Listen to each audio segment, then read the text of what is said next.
enregistrement. Voilà. On est parti. Alors aujourd'hui, le cours est un peu spécial. Alors j'ai vu certains dans le chat ne s'étaient pas rendu compte que le cours faisait 2 fois 1 heure. J'ai quand même envoyé quelques mails, mais bon, si vous ne lisez pas vos mails, évidemment. Il se fait que j'ai posté 3 vidéos qui détaillent en fait les aspects théoriques, qui détaillent les preuves, les différents concepts qu'on va utiliser.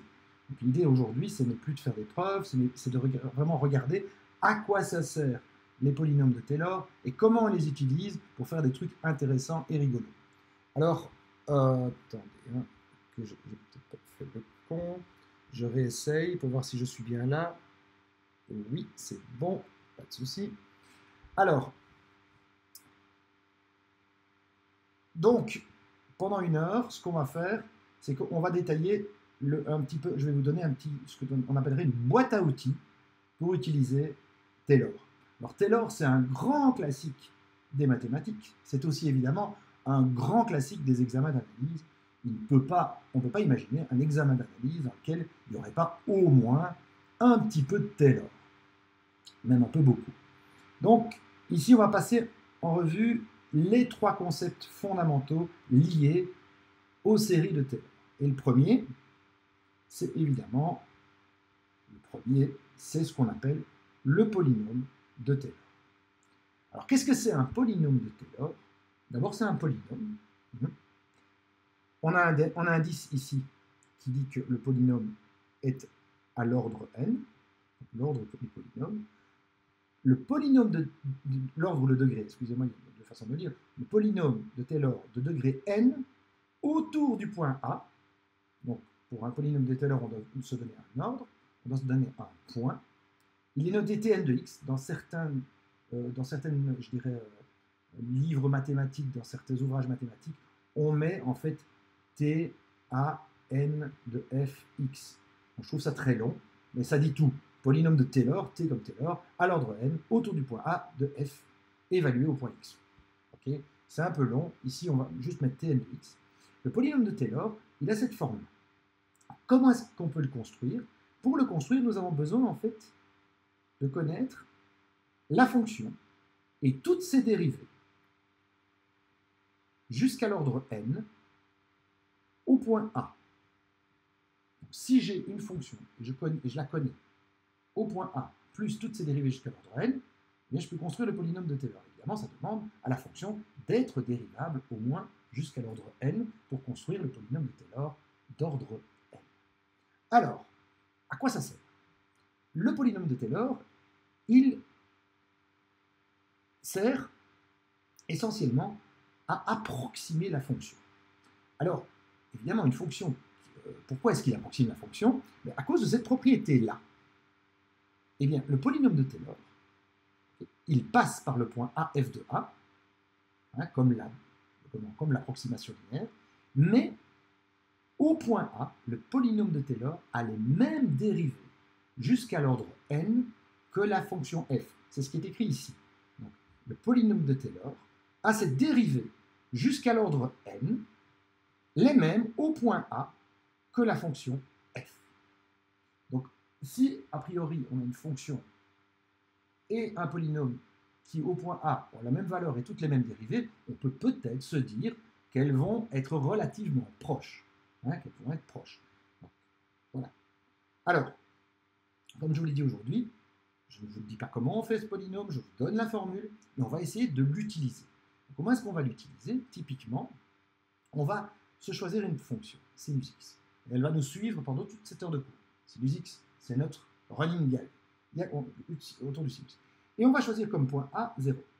Alors, petite interlude de vocabulaire. Le polynôme de Taylor autour de A égale 0, ok? Quand on choisit A égale 0, eh bien, ça s'appelle le polynôme de Maclaurin. Donc, c'est une terminologie. Donc, si je vous dis, calculez-moi le développement en série de Maclaurin d'une fonction, c'est le développement en série de Taylor autour de A égale 0. Et donc, voilà. Donc, si ça, c'est ma formule générale, okay, du polynôme de Taylor. Si je choisis A égale 0, j'ai la formule simplifiée ici. Et donc, comment on fait pratiquement pour calculer ce fameux polynôme de Taylor? Eh bien, doit d'abord évaluer les dérivées successives de la fonction. Alors ici, ce n'est pas très compliqué. On commence à l'ordre 0. Donc la dérivée à l'ordre 0, c'est la fonction elle-même, pas dérivée. La dérivée à l'ordre 1 du sinus, c'est le cosinus. La dérivée à l'ordre 2, la dérivée seconde du sinus, c'est moins le sinus. La dérivée à l'ordre 3 du sinus, c'est moins le cosinus. La dérivée à l'ordre 4 du sinus, c'est le sinus lui-même.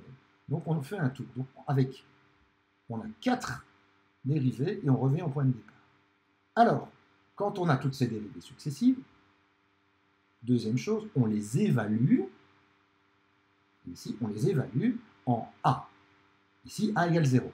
Donc, le sinus de x évalué en x égale 0, c'est 0. La dérivée du sinus évaluée en 0, c'est cosinus de 0, ça fait 1. La dérivée seconde du sinus évaluée en 0, c'est moins le sinus évalué en 0, c'est 0. La dérivée troisième du sinus évaluée en 0, c'est moins le cosinus en 0, ça fait moins 1. Et donc on a une séquence comme ça. 0, 1, 0, moins 1, 0, 1, 0, moins 1. Voilà toutes les dérivées du sinus en 0 peuvent être résumées en 0, 1, 0, moins 1, 0, 1, 0, moins 1 à l'infini. Et donc mon polynôme de Taylor, on peut l'écrire, et donc là il y a une petite, je dirais, une petite gymnastique mathématique à faire pour arriver à la forme ici. C'est que, qu'est-ce qu'on remarque? On remarque que seuls les termes liés à des puissances impaires sont non nuls. 0, 2, 4, 6, 8, tous ces termes-là sont nuls. Ça ne doit pas vous étonner. Le sinus est une fonction impaire. Et donc, il est logique que le polynôme de Taylor ne contienne que des puissances impaires de x. Parce que les puissances impaires de x sont des fonctions impaires. Alors, est-ce que c'est général? Oui, oui, c'est vrai. Donc si vous avez une fonction impaire, le polynôme de Taylor aura uniquement les puissances impaires non nulles. Et si vous avez une fonction paire, vous avez uniquement les puissances paires non nulles. Donc voilà. Alors, pour ce faire, ici, je ne considère pas les cas impairs, je considère les puissances impaires. Petite faute. Okay, je considère tous les cas, hein, et je choisis uniquement les puissances impaires. Vu que j'ai choisi 2 k plus 1, puisque je veux au moins avoir la puissance 1, je démarre à k égale 0. Je démarre à k égale 0. Parce que pour k égale 0, 2k plus 1 vaut 1. Alors ici, au dénominateur, je prends la factorielle de l'entier qui est le même que la puissance de x. On a vu, ici, la factorielle, c'est le même entier que la puissance de x. Et ici, j'ai mes dérivées. 1, moins 1, 1, moins 1, 1, moins 1. K égale 0, c'est 1. K égale 1, c'est moins 1, etc. Donc, qu'est-ce qu'on voit? Eh bien, on a une série alternée, qui a l'air d'être comme ceci, qui est comme ceci. Et je vais vous montrer, alors quand on a des séries de Taylor, visuellement, c'est super joli. Donc, il ne faut pas se priver de faire des dessins. Donc, je vais passer sur l'autre caméra. Voilà. Et je vais aller rechercher mon développement. Oups. Ok. Le voilà. Voici donc le développement en série de mon sinus. Donc Desmos, c'est votre ami pour les séries de Taylor. Utilisez-le, abusez de Desmos, c'est absolument fantastique. Donc vous voyez ici, ah non, c'est pas le bon. Oui, c'est pas bon. Voilà, le voilà. Le voilà. Donc, regardez, ici, je vais de 0 à 0. Donc je ne garde que le premier terme. Et le premier terme, vous l'avez vu, le premier terme de la série Taylor du sinus, c'est x. Mais qu'est-ce que c'est y égale x? C'est effectivement l'approximation linéaire du sinus en 0. Donc c'est la droite qui passe par 0, 0 et dont la pente, 45 degrés, est la pente du sinus en x égale 0. Si vous zoomez, voilà, ça marche. Donc les liens, dans les slides, vous avez les liens vers ces petites animations Desmos. Donc si je rajoute un terme, boum, qu'est-ce que je vois? Eh bien, je dézoome un peu, j'ai ici, en fait, une cubique. N'oublions pas que dans les sinus, la quadratique, on ne l'a pas. On a Vous me voyez encore là? Est-ce que quelqu'un peut répondre dans le chat? Et il n'y a pas de souci?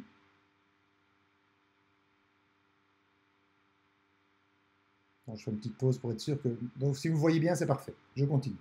Donc voilà, donc ici, regardez, donc on voit que c'est une cubique. Il n'y a pas de terme quadratique dans le développement ici. Il y a des problèmes de spotlight. Je ne sais absolument pas comment faire pour les régler, je suis désolé. Essayez de ne pas vous amuser avec le spotlight. Ne touchez à rien, en gros. Ok, je continue. Donc, on voit ici, épinglez-moi, s'il vous plaît, tous. Ça va piquer, mais épinglez-moi. Ok, donc ici, on a en fait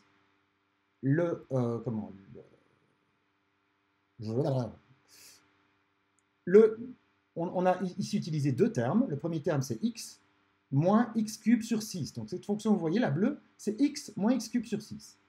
Ensuite, je rajoute des termes. Là, on a un polynôme d'ordre 5, d'ordre 7, d'ordre 9, 11, etc. Dézoomons. Et on voit que plus j'ajoute des termes, waouh, plus mon polynôme de Taylor se rapproche du sinus sur un intervalle de plus en plus grand. C'est pas mal. Et donc, on peut même mettre plus de termes. Et là, hop, sur l'entièreté ici, sur 5 périodes, hein, on a une convergence. Donc là, on peut se poser une question, et on va y répondre aujourd'hui. Est-ce que, si je mets une infinité de termes, ce qu'on va appeler maintenant la série de Taylor, avec une infinité de termes, va converger vers le sinus sur l'entièreté de l'axe réel? Alors, je peux déjà vous dévoiler que, ben oui, mais ce ne sera pas toujours le cas. Ok? Donc, c'est une des questions qu'on doit absolument se poser et dont on va donner la réponse aujourd'hui.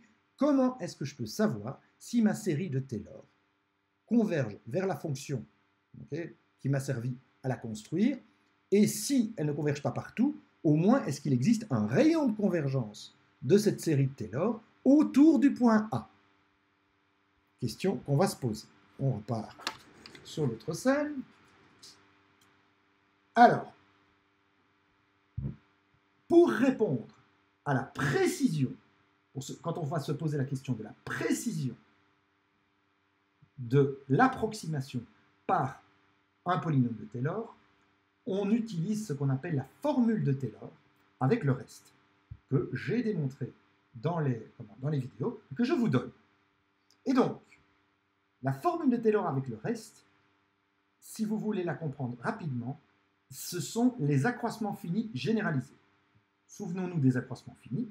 On avait dit qu'une fonction f de x, okay, quand x appartient à un certain intervalle AB, on pouvait l'écrire comme f de a plus x moins a f' en un certain c.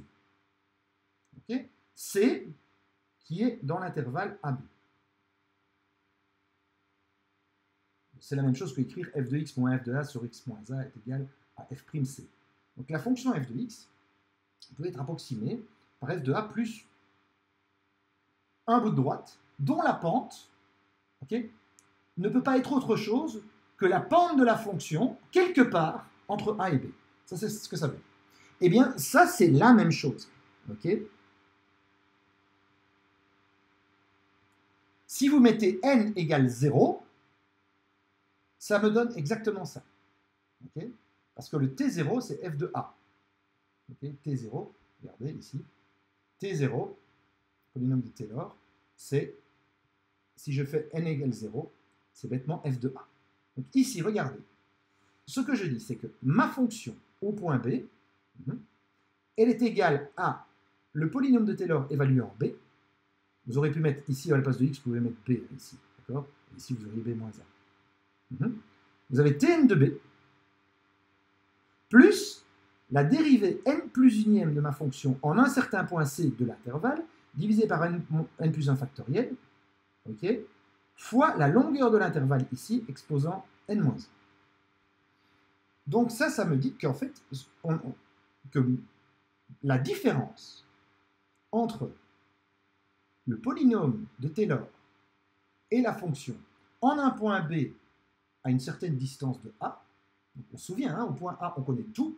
Est-ce que la connaissance de tout au point A me permet de bien calculer ce qui se passe au point B? C'est la question, là. Hein. Donc je connais ce qui se passe au point A, et ensuite je vais essayer d'aller jusqu'au point B, connaissant toutes les dérivées de ma fonction au point A. Est-ce que je parviens à viser juste? Alors, la réponse, elle est là. Que l'erreur que je commets, c'est exactement égal à la dérivée n plus unième de ma fonction en un certain point C que je ne connais pas, mais qui est entre A et B, divisé par n plus 1 factoriel, fois la longueur de l'intervalle exposant n plus 1. Mais là, ce que je peux faire, je peux borner cette erreur en remplaçant ici la dérivée par la valeur la plus grande possible de cette dérivée sur l'intervalle. Donc, si vous avez une connaissance des dérivées de votre fonction, okay, jusqu'à l'ordre n, si vous avez aussi une connaissance des dérivées jusqu'à l'ordre n plus 1, eh bien, parce que jusqu'à l'ordre n, c'est pour votre polynôme de Taylor, eh bien, vous pouvez calculer la différence entre le polynôme de Taylor et la fonction. Et évidemment, si cette différence tend vers 0 quand n tend vers l'infini, ça veut dire que sur l'intervalle AB, votre polynôme de Taylor va évidemment tendre vers la fonction. Ça, c'est génial. Okay. Alors, encore une fois, c'est une formule. Est-ce qu'on sait l'utiliser? Oui, oui, on peut l'utiliser. Et donc, je vais l'utiliser avec simplement notre fameuse fonction fourre-tout sinus. Donc, je rappelle la formule, okay, ici. Et je vais le faire évidemment. Ici, j'ai une faute là, ne regardez pas, paf, paf, paf. Donc, ici, j'ai A égale 0 et B égale 1. Okay, donc, je vais essayer d'évaluer le sinus de 1. Alors, sinus de 1, qu'est-ce qu'il vaut? Ça, c'est sa vraie valeur calculette. Alors, je prends mon polynôme de Taylor. Et qu'est-ce qu'on voit? Le polynôme de Taylor, par exemple, alors, un truc intéressant à voir, c'est qu'ici, quand on va calculer l'erreur, que vaut en fait? Vous avez que T1 de x égale T2 de x. Donc que T1, en fait, c'est T2. Pourquoi? Parce que T2, il contient un terme quadratique qui est nul. Okay, donc, je vais commencer par faire sinus de 1 moins T2. Mais T2 qui est égal à T1. D'accord? T2 est égal à T1. Mais on va voir que, en fait, ce que ça dit, c'est que l'approximation par T1 est de meilleure qualité que ce que vous croyez, puisque T1, c'est aussi T2. Donc, le fait que le terme quadratique soit nul est aussi une information très importante, qui a beaucoup de valeur. Donc ici, je fais sinus de 1 moins T2 de 1. Qu'est-ce que c'est T2 de 1? T2, c'est x, okay, il n'y a pas de terme x carré, et donc T2 de 1, c'est 1. Donc ma première approximation du sinus de 1, c'est 1.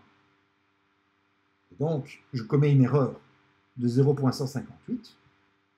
Mais ce que me dit ma formule de Taylor ici, c'est que je peux à l'avance avoir une borne de l'erreur que je commets. Sans, évidemment, c'est ça l'idée, vous ne connaissez pas sinus de 1. C'est ça l'intérêt.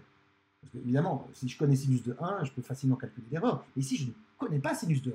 Mais évaluer sinus de 1 comme étant égal à 1, je peux vous dire, avec la formule de Taylor, avec le reste, de combien je me trompe. Donner une borne sur de combien je me trompe. Parce que de combien est-ce que je me trompe, on l'a dit, de combien est-ce que je me trompe, c'est la valeur, le suprémum de la dérivée du sinus sur l'intervalle, ben c'est 1, donc le 1 il est là, divisé par, ici c'est T2, donc divisé par 3 factoriels, là, multiplié par la longueur de l'intervalle exposant 3. La longueur de l'intervalle c'est 1. Là. Et donc ça c'est 1 divisé par 3 factoriels, c'est un sixième, et ça fait ça. Donc vous voyez, entre la valeur approchée, là, excusez-moi, la valeur approchée et la valeur exacte, la valeur approchée, on a démontré qu'elle était plus grande que la valeur exacte, mais la deuxième chose, c'est assez surprenant de voir qu'on se trompe de pas beaucoup. Okay, regardez, la vraie valeur c'est 0,158, 0,166 est suffisamment plus grand que 0,158, on l'a trouvé, mais ce n'est pas trop loin. Continuons, essayons d'aller plus loin. Donc, prenons T4. Alors, maintenant, T4, c'est x, pardon, moins x cube sur 6.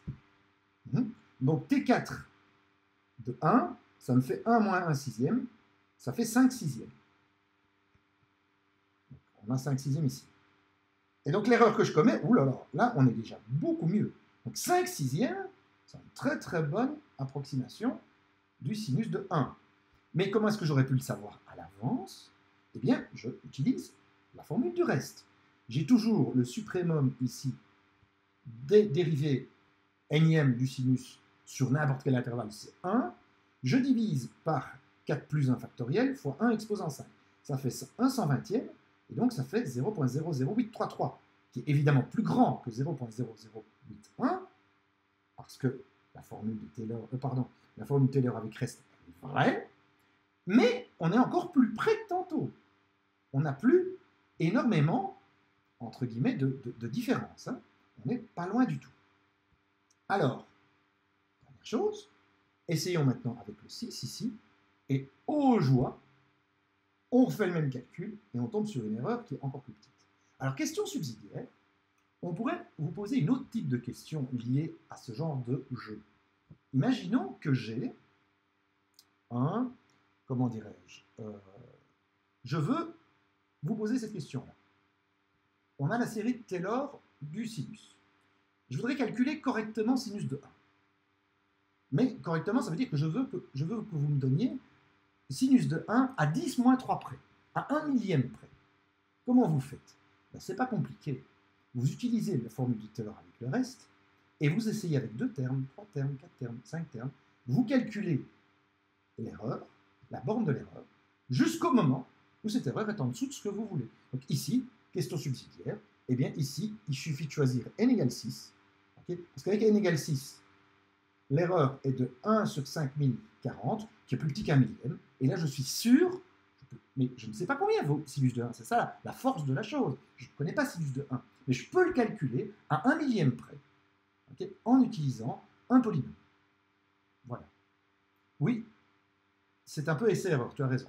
Donc, pourquoi? On pourrait essayer de le faire analytiquement. Donc, on a une formule ici où vous avez, regardez ici, si vous voulez que ça soit plus petit que 10 moins 3, vous avez ici un exposant, une factorielle, un sup, c'est un peu cochon. Donc, la meilleure façon, c'est de faire grandir le n jusqu'au moment où on est bon. Alors, si vous avez un solveur non linéaire sur votre calculette, vous pouvez l'avoir du premier coup. Mais en général, si on vous pose ça à l'examen, vous testez 2-3 valeurs, vous allez tomber dessus, il n'y a pas de souci. Donc, c'est pas dur. Mais la bonne façon d'y arriver, c'est effectivement un peu par essai-erreur. Donc, inégalité de Taylor. La merveille des merveilles. L'inégalité de Taylor, eh bien, c'est une façon d'encadrer, qu'est-ce que je parle encadrer ici, c'est encadrer là, d'encadrer, excusez-moi, là, d'encadrer une fonction f par 2 polynômes. Donc je vais vous donner 2 polynômes, un qui va toujours être plus grand partout que la fonction, et un qui va être toujours plus petit partout que la fonction. Absolument terrible. Alors comment est-ce que je fais? Eh bien, l'inégalité de Taylor, elle vient de la formule de Taylor avec le reste. Il n'y a rien de magique. Je l'ai démontré dans les vidéos, c'est démontré dans le bouquin, mais ça va vous parler tout de suite. Si je peux borner par le bas et par le haut les dérivés n plus unième de ma fonction sur un intervalle. Okay, je la borne sur cet intervalle. Alors, le polynôme de Taylor ici, auquel j'ajoute un terme supplémentaire à l'ordre n plus 1, où ici je prends au numérateur la borne inférieure et ici la borne supérieure. D'accord? Donc ces 2 polynômes qui sont d'ordre n plus 1 encadrent la fonction f sur l'intervalle AB. Voilà, c'est garanti. Alors, c'est bien de le dire, on va le faire avec le sinus. Alors regardez, je reprends mon polynôme de Taylor pour le sinus, et qu'est-ce que je dois faire en plus si je veux encadrer mon sinus, okay, Et ici, ça va être vrai sur tout l'intervalle, hein, puisque ici, on a vu que comment la dérivée ici, le m ici, qui est la plus petite valeur de la dérivée nème du sinus, c'est moins 1. Et ça, c'est vrai pour quoi? C'est vrai pour tous les x. Okay. Et la plus grande valeur possible de la dérivée nème du sinus, c'est 1, et ça, c'est vrai pour tous les x. Donc, ce qui donne, en fait, ceci, que le polynôme de Taylor, n de x du sinus, le moins ici, c'est parce que c'est m égale moins 1, okay, et le plus ici, c'est parce que m égale plus 1, grand m égale plus 1. Ok, je vais écrire un peu mieux que ça. Hop. Grand m égale plus 1. Eh bien, le sinus est encadré sur l'entièreté des réels par ces deux polynômes à gauche et à droite. Prenons un exemple. Okay. Choisissons ici n égale 3. N égale 3. Alors là, d'accord, c'est n égale 3. Et donc, vous retirez ici x4 sur 4. Et ici, vous rajoutez x4 sur 4. Okay, qui est ici, qu'est-ce que c'est 4 sur 4? C'est, en fait, xn plus 1 sur 4 factoriel. Et ici, c'est pas x4 sur 4, c'est x4 sur 4 factoriel. Alors, pour vous montrer, et je vous préviens, c'est bluffant, on va retourner sur Desmos. Alors, sur Desmos. Donc, les liens vers les petites animations Desmos sont disponibles. Et donc, vous pouvez jouer avec Desmos aussi. Et ils sont aussi disponibles dans les slides que je vous ai envoyés. Il y a les liens HTTP pour aller jouer avec ces petites animations. Donc, voilà. Qu'est-ce que j'ai ici? J'ai mes deux encadrements. Ici, j'ai la série Taylor. Mon polynôme de Taylor à l'ordre, jusqu'à n termes du sinus. Ok, donc jusqu'à l'ordre 2n plus 1, 2 grand n plus 1. Et j'ai ici, alors je vais essayer de l'agrandir, le terme supplémentaire avec le moins ici qui permet de tenir compte de la borne inférieure et le plus pour la borne supérieure. Donc quand je mets n égale 0, donc qu'est-ce que j'ai? J'ai l'encadrement du sinus par deux paraboles. Okay, donc n égale 0, ça me fait x, et donc j'ai x moins x carré sur 2 et x plus x carré sur 2. Ce sont les deux paraboles ici. Et donc on voit que ces deux paraboles encadrent bien le sinus. Il y en a une qui est toujours au-dessus, partout sur l'axe réel du sinus, et l'autre en dessous. Maintenant, regardez bien, c'est bluffant. Maintenant, ça c'est un polynôme à l'ordre 4, 6, 8, 10, 12, 14, 16, 18, 20. Et on continue. Donc on voit ici, la courbe noire et la courbe bleue encadrent le sinus sur l'entièreté des réels, mais elles sont très proches du sinus, ici parce que, en fait, le polynôme de Taylor est très proche du sinus, et le terme qu'on vient rajouter, le terme en plus, ne devient important que très loin de 0. Vous voyez ici, c'est assez bluffant. Je sais que Desmos n'aime pas qu'on mette des grands intervalles. Allez, je vais essayer d'aller jusque-là. Pas planté. Ouais, ça va. Donc voilà. Donc vous pouvez jouer avec ça, c'est assez bluffant. On voit vraiment ces deux courbes qui encadrent le sinus par le haut et par le bas. Donc c'est ce qu'on appelle l'inégalité de Taylor. C'est le fait que ces deux courbes, on peut les construire et on peut fabriquer ces courbes. Si la fonction étudiée n'est pas bornée, son développement en série de Taylor ne convergera pas. Ok. On continue. Je reviens. Pouf. Oups. Donc, question suivante. Et la question fondamentale. Est-ce que mon développement en série de Taylor, donc ce que j'appelle la série de Taylor, c'est la série infinie, c'est celle qui contient une infinité de termes, va converger vers le sinus. Donc la question vraiment fondamentale, c'est est-ce que je peux écrire le signe égal ici? Ai-je le droit? Donc la série de Taylor, vous l'avez remarqué, c'est une série entière. Je vous rappelle, c'est une série entière. C'est une série de puissance entière. Donc ça, c'est un entier. C'est même un naturel. C'est une série entière de puissance entière de x. Vous connaissez ces séries par cœur. Vous en avez une à l'interrogation, vous avez tous super bien réussi, ou pas, on n'en sait encore rien. Je pense que 40% est corrigé pour l'instant, 40% en volume. Hein. Mais mon avis, allez, fin de semaine, on espère avoir quelque chose. Et donc, ces séries entières, vous les connaissez. Donc, vous pouvez évaluer leur convergence. Alors, quand je regarde ces séries-là, qu'est-ce que je vois? Je vois ici une puissance de x, et je vois ici une factorielle en dessous. Je ne vais pas vous faire l'affront, vous savez le faire. Si je fais le ratio test sur ce machin-là, je vais tout de suite trouver que cette série converge uniformément sur l'entièreté des x. Vous le savez. Donc cette série converge.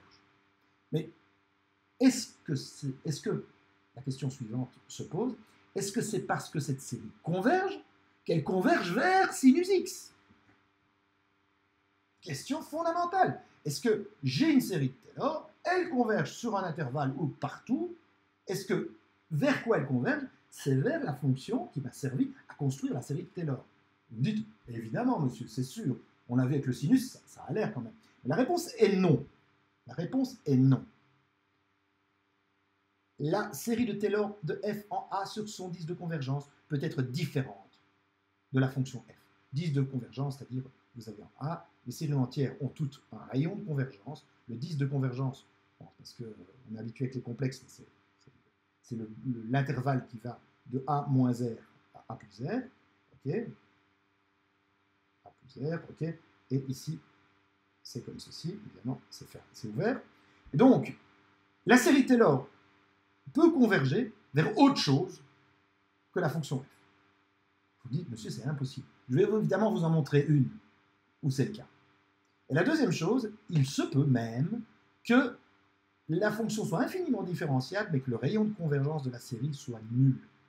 Donc c'est assez bizarre, c'est une fonction qui est super continue autant qu'on veut, mais que la série que j'ai ne converge que en x égale 1. Nulle part ailleurs. Alors, évidemment, donc ce qui veut dire qu'on va avoir besoin d'autre chose, d'un autre résultat, pour permettre à l'utilisateur d'écrire ce fameux signe égal. Il nous faut un autre résultat. C'est ce que je vais montrer après. Et donc, dernière chose, ça, retenez-le, mettez-le dans un coin de votre tête pour l'instant. Les 2 points que je viens de vous mettre là, que la série de Taylor peut converger vers autre chose, c'est vrai dans les réels, les ennuis arrivent dans les réels, mais dès qu'on va dans les complexes, donc si vous avez des séries avec des x qui sont des complexes, pour calculer des séries de Taylor d'une fonction à valeur complexe, eh bien, ces 2 points-là ne sont plus d'actualité. Si la série converge, elle converge vers la fonction dans les complexes, mais pas nécessairement dans les réels. Alors, évidemment, il n'y en a pas des tonnes des fonctions qui ne fonctionnent pas, hein, dont la série de Taylor ne converge mais vers autre chose. Mais il y en a une que tous les profs de maths du monde utilisent, et je ne vais pas faire exception, c'est notre fameuse fonction idiote exponentielle de moins 1 sur x carré. Alors, qu'est-ce qu'elle a d'idiot, cette fonction-là? D'abord, il faut la prolonger. Évidemment, en 0, elle n'est pas définie, mais on la prolonge et on dit qu'elle vaut 0 en 0. Et si vous calculez la limite de f de x en 0, je trouve bien 0. Et en plus, si vous faites l'exercice, vous pouvez calculer toutes les dérivées de cette fonction en 0. Toutes les dérivées, elles existent. Elle est infiniment différenciable en 0. Et elle a une particularité, c'est ce qu'on appelle la fonction extra plate, plus plate que sa tumeur. La fonction a toutes ses dérivées nulles en 0. Derrière, donc cette fonction-là, on l'appelle d'ailleurs une fonction plate, hein, parce que en fait, toutes ces dérivées à l'ordre quelconque sont nulles en 0. Oui, mais si on se souvient comment on construit une série de Taylor. La série de Taylor, c'est des puissances de x, okay, et le coefficient qu'on met devant chaque puissance, il y a une factorielle, mais il y a surtout la dérivée à l'ordre n de la fonction au point autour duquel on calcule la série de Taylor. Le point 0, je viens de vous le dire, cette fonction a toutes ses dérivées nulles en 0. Elle les vaut 0 en 0 et toutes ses dérivées sont nulles. Ce qui veut dire que la série de Taylor de cette fonction-là, Tn de x, le polynôme de Taylor, c'est 0. Donc la série de Taylor, okay, de cette fonction-là, elle vaut 0. Et c'est évidemment une série qui est ultra convergente, il n'y a pas de souci. Elle converge en tout point de l'espace vers 0. Sauf que la fonction f, celle-ci, elle ne vaut 0 que en x égale 0. Partout ailleurs, elle est non nulle.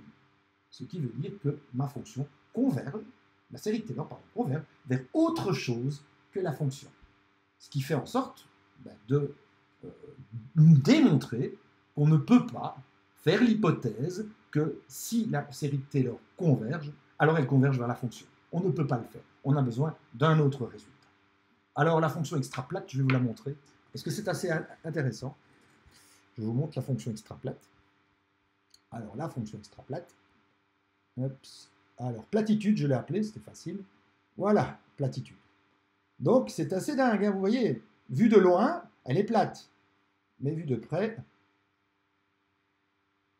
elle est ultra plate. Toutes ces dérivées en zéro sont nulles. Donc c'est c'est le plat pays qui est le mien, c'est exactement ça. Ça devrait être la définition de la Flandre exponentielle de moins 1 sur x carré.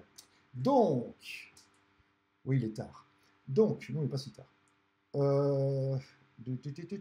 Passons back à la scène là. Donc, voici ma fonction extraplate.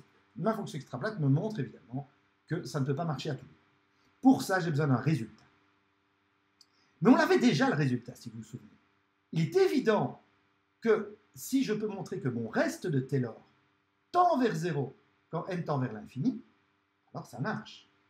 Mais Peter Lax n'est pas un idiot, donc celui qui a fait le bouquin n'est pas un idiot. Je me suis dit, au départ, en lisant le bouquin, je me suis dit, pourquoi est-ce qu'il vient de définir ce truc qui est l'oscillation de Taylor?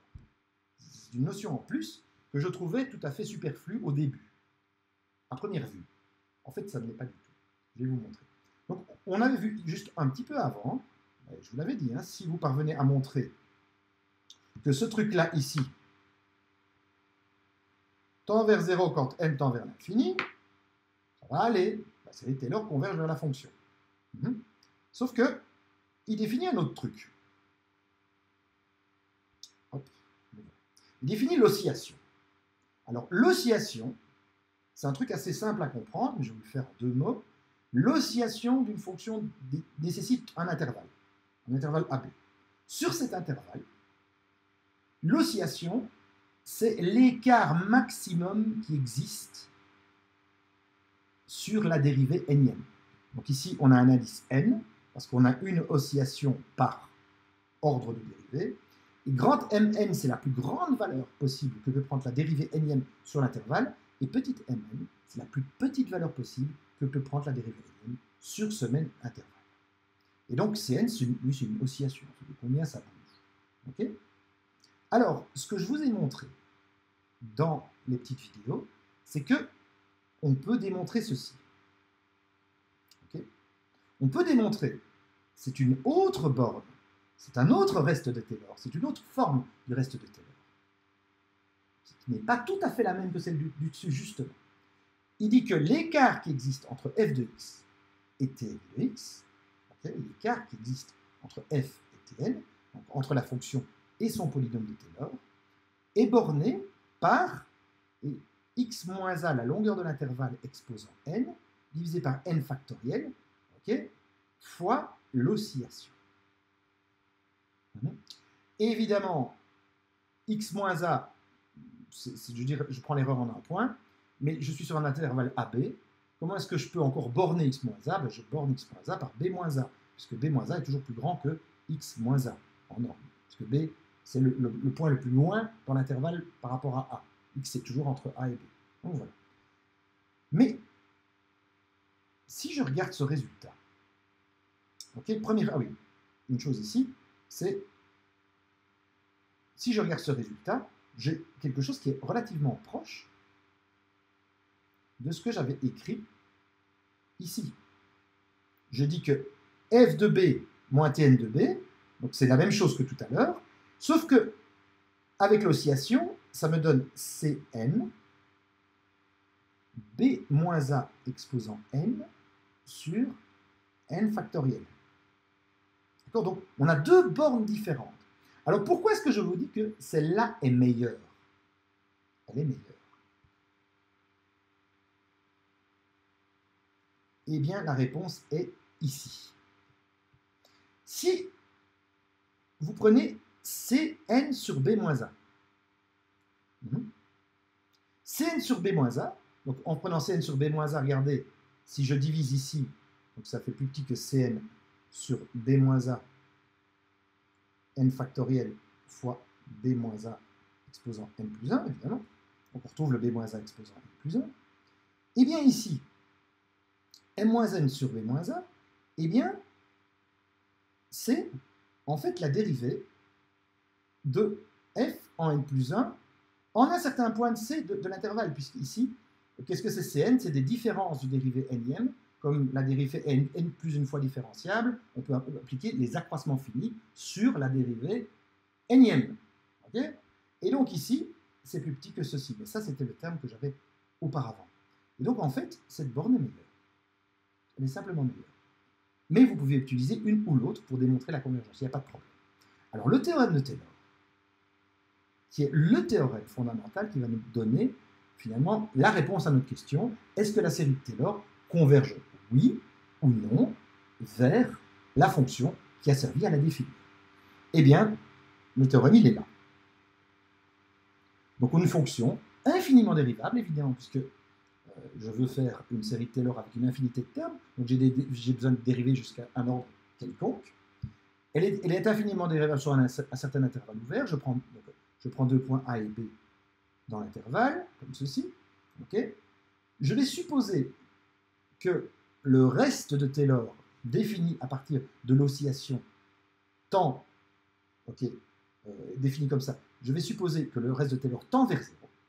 Alors si c'est vrai, donc si le reste de Taylor tend vers 0, eh bien, la fonction est égale partout dans l'intervalle AB à sa série de Taylor.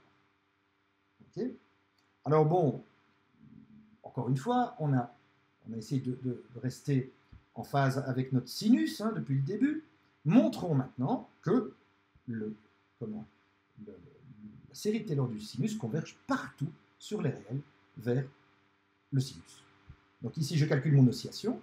Une oscillation, c'est quoi? C'est la valeur maximale de la dérivée nème du sinus, c'est 1, moins la valeur minimale de la dérivée nème du sinus, c'est moins 1. Donc l'oscillation du sinus, c'est 2, peu importe l'ordre, peu importe le degré, peu importe le n. On va calculer notre affaire ici, donc la limite des Cn sur n factoriel fois x exposant n, okay, parce qu'on va entre 0 et x. Donc la longueur de l'intervalle, c'est x. Donc le b moins a, c'est x. Et donc ça, je ne fais pas l'affront, la fonction puissance x exposant n est battue à plat de couture par la factorielle, ça tend vers 0, et donc l'oscillation, l'erreur de Taylor va être de plus en plus petite quand on va augmenter le n, ce qui veut dire que la fonction converge uniformément sur l'entièreté des réels. La série de Taylor du sinus converge vers le sinus. On se souvient de la première animation d'Esmos que j'avais fait. Il y avait donc, j'avais fait le sinus et la série de Taylor. On voyait que plus on ajoutait de termes, plus la série de Taylor commençait à embrasser plus d'oscillations du sinus, enfin plus de périodes du sinus. Évidemment, numériquement, c'est pas top de faire une série de Taylor avec 2000 termes, parce que vous allez avoir quelque chose exposant 1000, divisé par 1000 factoriels. C'est pas du tout quelque chose que je vous recommande numériquement. En général, on ne va pas trop loin autour de x, mais en arithmétique exacte, eh bien, la série de Taylor du sinus converge pour tous les x. C'est aussi vrai pour la série de Taylor de l'exponentielle. Sa série de Taylor converge partout sur les réels, vers l'exponentielle. Donc je peux écrire l'exponentielle de x égale la somme pour k égale 0 jusqu'à l'infini de x exposant k sur k factoriel. Alors ça, le cours passé, je vous avais dit, il y a 5 façons de définir l'exponentielle. Il y en a une, on en parlera la semaine prochaine. On en parle. L'exponentielle peut être définie par sa série de Taylor. Okay, c'est une définition, et elle est vraie partout sur tous les x des réels. Donc voilà mon exponentielle, c'est une des 5 façons de la définir, et elle converge partout, sur tous les réels. Alors, on va terminer. Donc on a vu le sinus, l'exponentielle, une série de Taylor qui tient, elle est bornée, l'exponentielle, elle grandit, ce que tu dis. L'exponentielle est bornée, elle grandit très fort, mais elle est bornée. D'accord? Les dérivés de l'exponentielle, c'est l'exponentielle. Et donc, si vous regardez l'exponentielle, vous regardez son oscillation, ça va être l'oscillation de l'exponentielle, c'est l'exponentielle elle-même, hein, d'accord? Vous allez de 0 à 1000, ok? L'oscillation, c'est la valeur maximum de la dérivée, c'est l'exponentielle de 1000, divisé par quoi? La valeur minimum, c'est 1, donc c'est l'exponentielle de 1000 moins 1 divisé par 1000 factoriel. Mais la factorielle gagne sur l'exponentielle. Et donc, oui, l'exponentielle converge partout. D'accord? Donc la factorielle gagne tout le temps. Tant qu'en fait, grosso modo, si la dérivée de votre fonction n'explose pas comme une factorielle, ça marche. Et évidemment, d'où mon cas de ln. Donc ln paraît beaucoup moins méchant que l'exponentielle. En fait, ce n'est pas vrai. ln est beaucoup plus méchant que l'exponentielle. Pourquoi? Regardons maintenant les dérivées successives du ln.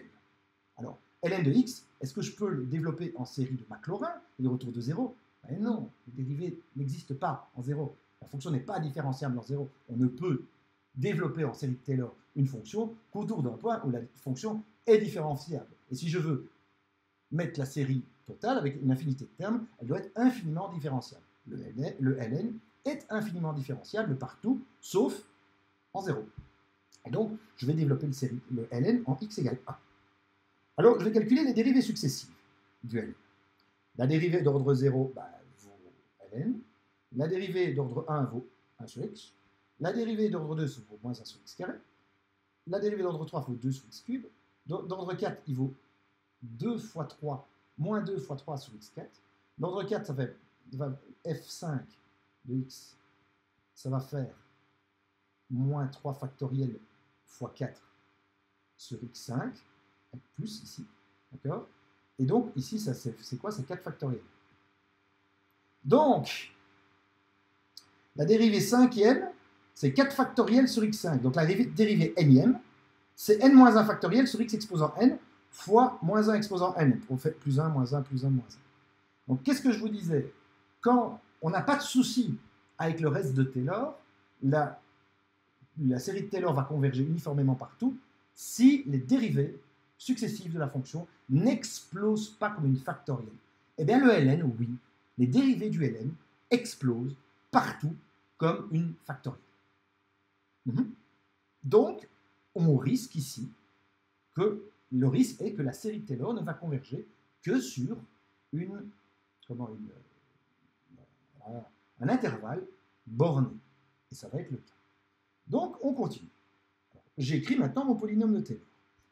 Mon polynôme de Taylor, faites très attention ici, faute classique. Je vous ai dit autour de 1, donc les puissances dont on parle, c'est x moins a exposant k. Donc c'est chaque fois x moins 1. Donc ça fait x moins 1, puisque ici, je fais d'abord la dérivée d'ordre 0 en 1, elle vaut 0. Donc il n'y a pas de terme constant. Ensuite, le premier terme, c'est 1. Okay. Le deuxième terme, c'est moins 1. Okay. Divisé par 2 factoriel. Le deuxième terme, c'est 2 divisé par 2 factoriel sur 3 factoriel. Ensuite, c'est 3 factoriel sur 4 factoriel. Le 4 factoriel, ici, ça vient de la formule. Et le 3 factoriel, ça vient de la dérivée. Ok? Donc, je vous ai dit, la formule met des factoriels en dessous, elles sont positives. Et si la dérivée met des factoriels au-dessus, on voit que les termes, ici, le terme général de la série, c'est moins 1 exposant n plus 1 sur n. Ça, c'est le terme général de la série. Repassons sur Desmos. Donc, repassons sur Desmos. Ta-ta-tam. Alors, où est-ce qu'on est? Attends.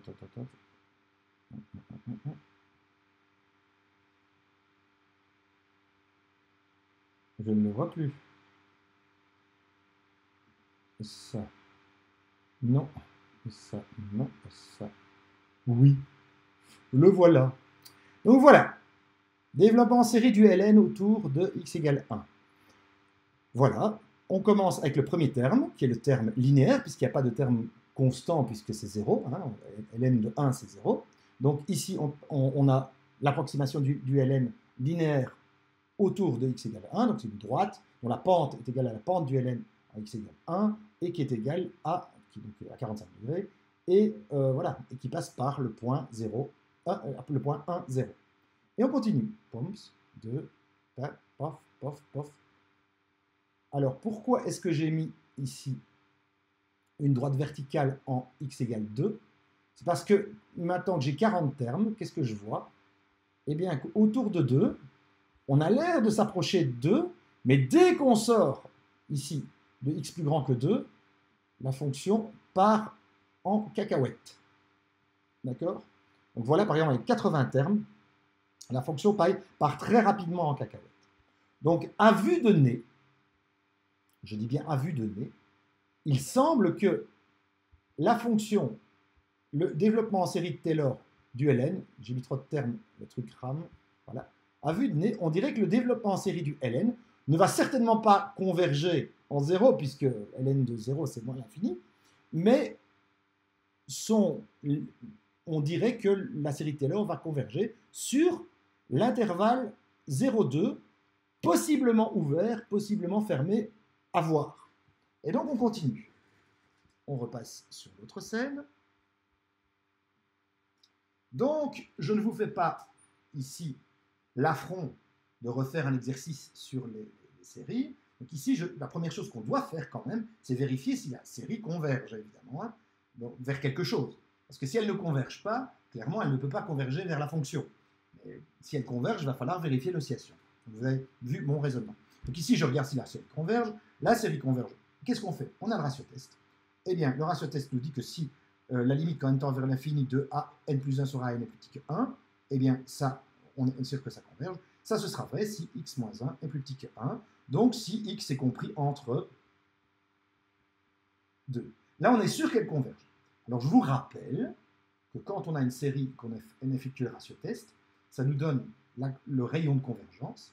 Okay, le rayon de convergence, après, on n'a aucune idée de savoir, a priori, si la série converge à gauche et à droite de son intervalle. Donc, il va falloir qu'on examine 0 et qu'on examine 2. En 2, je remplace x par 2 okay, dans ma série. Donc, ça me donne cette série-là. Cette série-là, c'est une série alternée dont les termes sont positifs et décroissent, donc elle converge. Pas de problème. Par contre, en x égale 0, la série n'est plus alternée. C'est en fait moins la série géométrique. Et la série géométrique, qu'est-ce qu'elle fait? Elle diverge. Ok? Et elle diverge, en fait, ce qu'on vient de montrer, hein, si vous voulez, c'est qu'elle diverge comme le ln. Ah ben oui. Elle tend vers l'infini comme le ln. C'est ce qu'on vient de montrer. Et donc, ma série converge ici. Alors, avant de dire qu'elle converge comme le ln, il faut montrer qu'elle converge comme le ln partout ailleurs. Et donc, pour ça, on emploie l'oscillation. Donc, je peux calculer l'oscillation. C'est moins facile que tout à l'heure avec le sinus, puisque le sinus, c'est dérivé entre moins 1 et 1. Ici, voici l'expression des dérivés. Alors, qu'est-ce qu'on remarque? C'est que ces dérivés, quand je regarde un intervalle de 1 à b, ici, mais ces dérivés décroissent. Parce qu'on a un x exposant n au dénominateur avec n plus grand que 0. Alors, entier.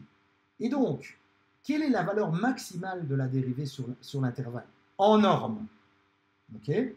Eh bien, c'est pour x égale 1. Donc, ça va me faire n moins 1 factoriel. Quelle est la valeur minimale de la dérivée? Ben, c'est en b. Et ça va me faire n moins 1 factoriel divisé par b exposant n. Et donc, voici l'oscillation. Okay. Et donc, je fais ln de x moins tn de x. Je sais que c'est plus petit que l'oscillation, fois b moins 1 exposant n sur n factoriel. b moins 1 exposant n, ça c'est la taille de l'intervalle, b moins 1 exposant n sur n factoriel. Et ça me fait ceci. Alors évidemment, ce machin-là tend vers 0 uniquement sur l'intervalle 1, 2 compris. Et donc on voit que donc, étant donné ce cas, sur cet intervalle semi-ouvert, la série de Taylor du logarithme autour de 1, ben cette série Taylor converge vers la fonction logarithmique. Dernier petit truc avant de m'en aller, on va faire la série de Taylor de 1 sur 1 moins y. Alors, en y égale 0. Alors pour ce faire, on va prendre la série de ln de x. Okay, et on va faire un changement de variable. On va prendre y égale 1 moins x. Donc si je remplace là-dedans x par 1 moins y, donc x moins 1, je le remplace par moins y, okay, eh bien, on obtient ceci. moins y exposant n, je vais l'écrire là, moins y exposant n, c'est moins 1 exposant n fois y exposant n, et donc moins 1 exposant n fois moins 1 exposant n plus 1, ça fait moins 1 exposant 2n plus 1. Oui, mais ça c'est moins 1. Et donc, voici ce que me donne ln de 1 moins y. Et évidemment, on n'a fait qu'un changement de variable, donc cette série va converger de moins 1 à 1, y compris, puisque on fait le changement de variable, on fait aussi le changement de variable sur les bornes sur lesquelles la série converge, l'autre série converge. Donc ce qu'on peut faire maintenant, c'est écrire la chose suivante. Okay, je vais dériver ceci. Dériver ceci, ça fait moins 1 sur 1 moins y. Puis je vais dériver cela. Je vais dériver cela, ça fait moins somme n égale 0 sur y exposant 1. Donc je dérive ça, j'ai ça. Je dérive ça, j'ai ça. Il y a un signe moins de chaque côté, les moins s'entretuent. Donc ce qui veut dire que, alors c'est le truc marrant, c'est que, eh bien, nous avons vu que 1 sur 1 moins y, vous le savez, hein, c'est la série géométrique. On l'avait fait dans ce sens-là. Mais en fait, dans ce sens-là, 1 sur 1 moins y, quand je fais son développement en série de Taylor, je tombe sur la série géométrique. Ça paraît logique, mais c'est assez sympa. On vient de le montrer. Alors, pourquoi est-ce que je vous ai fait ça?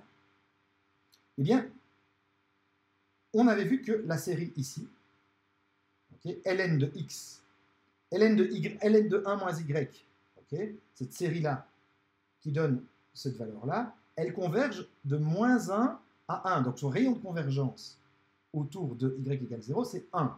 Mais elle converge sur la partie gauche de son intervalle en moins 1 et elle diverge en 1. Alors, le théorème 3.17 du bouquin, qu'est-ce qu'il nous disait? Super important. Vous avez une série entière.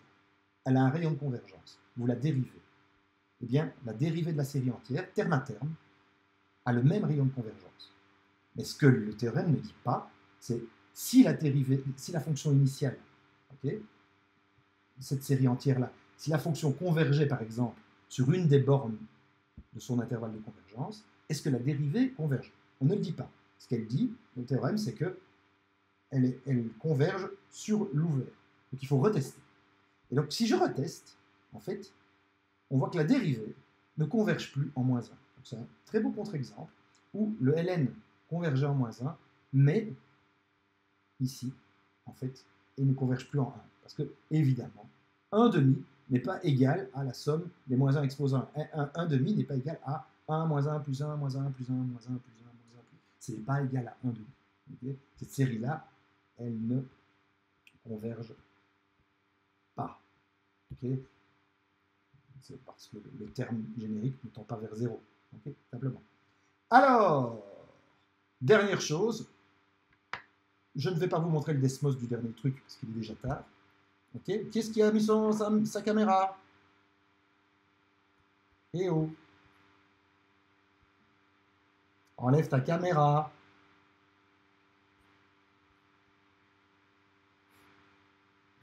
Bon. Voilà, je voulais vous donner peut-être deux petites informations. Une première, c'est que il est évident que ce qu'on est en train de vivre ici, le confinement, les cours à distance, ce n'est agréable. Ah,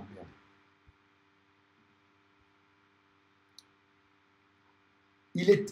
Non, quelqu'un a coupé mon micro. Franck, est-ce que tu peux couper ta caméra?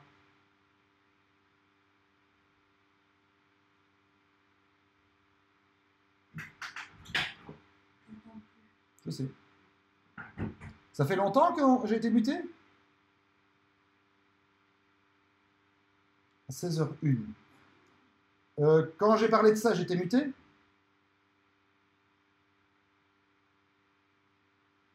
Ah, ok, ça marche. Ok, bon. Franck, essaye de couper ta caméra. Donc, je voulais parler deux petites choses. Un, la situation n'est pas marrante, ni pour nous, ni pour vous, ni pour nous. Évidemment, on préfère largement donner des cours en présence. Maintenant, si c'est possible, est-ce que vous pourriez déjà réfléchir un petit peu à plusieurs choses et en parler avec votre délégué de classe? Je ne demande pas une réponse maintenant sur le chat. C'est que bon, on met en place un certain nombre de dispositifs pour les séances d'exercice, pour les cours théoriques. Maintenant, est-ce que vous pourriez nous donner, par exemple, un certain nombre de conseils? Enfin, dites-nous aussi ce qui va bien, parce que ça fait aussi plaisir de temps en temps de savoir ce qui va bien, mais les choses qu'on pourrait améliorer. Donc, par exemple, moi, j'ai une proposition à vous faire. Dans vos séances de TP, typiquement, il se passe que la séance de TP n'a pas de sens si vous ne travaillez pas en groupe. Parce que vraiment, c'est comme ça qu'on parvient à décrypter, à dépatouiller, à arriver à comprendre, on s'aide, on s'entraide. Et donc, c'était tout à fait agréable, évidemment, quand on le fait en classe. Quand on est à distance, c'est un peu plus compliqué. Alors, je pense que la solution n'est certainement pas de créer des channels dans votre groupe de TP, parce qu'évidemment, vous ne pouvez pas être en même temps avec votre tuteur et dans la classe. Le conseil que je vous donne, c'est quand vous travaillez en groupe, essayez de vous connecter avec un autre,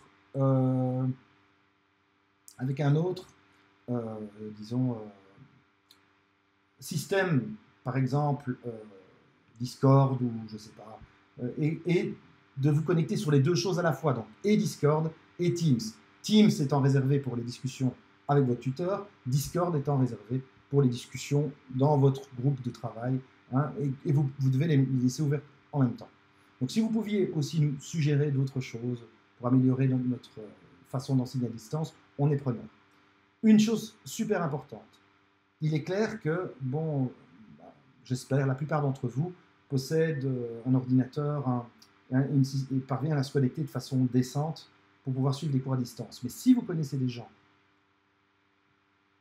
qui ont des soucis avec ça, qui sont largués parce qu'ils ne peuvent pas assister aux cours, parce qu'ils ne peuvent même pas faire l'interro, ben dites-leur que vraiment, c'est super utile d'aller contacter les gens à l'EPL. Julie Claus, la directrice administrative, elle est là pour vous aider. Donc si quelqu'un n'a vraiment aucune façon d'avoir un ordinateur, on trouvera une solution pour lui. Mais il ne faut pas qu'il attende Noël, hein, il faut le faire demain. Voilà. Donc vraiment, allez-y, il n'y a pas de souci. Alors, on va maintenant donc arrêter cette séance. Comme je vous ai dit, je l'ai enregistrée sur Discord, sur OBS. Je ne pense pas l'avoir enregistrée. Non, je l'ai aussi enregistrée sur Teams. Je pense que la qualité sur Teams sera moins bonne que sur OBS. Je prendrai ce qui est le mieux et je le posterai sur le site du cours. Ok? Alors, dernière chose, la séance de lundi de TP va se dérouler de la même façon que la semaine passée. Le cours prochain, j'essaierai encore de faire des podcasts, j'essaierai encore de faire tout ce que je peux. L'idéal, ce serait de faire une séance de 2 heures, mais on est limité à 300, disons, personnes. Mais je ne suis même pas sûr que c'est l'idéal de faire 2 heures. Je pense qu'1 heure en ligne, c'est déjà pas mal. Donc, dites-moi ce que vous en pensez. Je fais un petit podcast pour la matière, les aspects théoriques de la matière, et je résume tout, et je fais 1 ou 2 exercices pendant 1 heure, le cours de la semaine prochaine. Si ça vous va, si vous trouvez ça pas trop mal, on continue comme ça. Je peux vous dire un petit sondage. Dites-moi, allez, balancez tout sur Teams, comme ça je verrai. Je sais qu'on peut faire une réunion de Teams, mais est-ce que c'est vraiment bien d'être plus que 300 et de faire 2 heures? C'est ça l'idée. Je ne sais pas.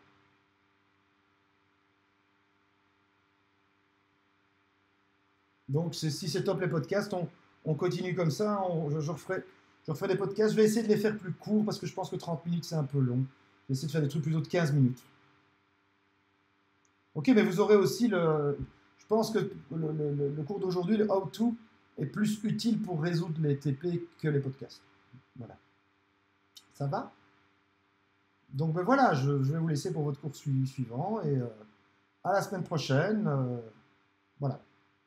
Bonne fin de semaine et soyez prudents et restez en bonne santé. Bye bye!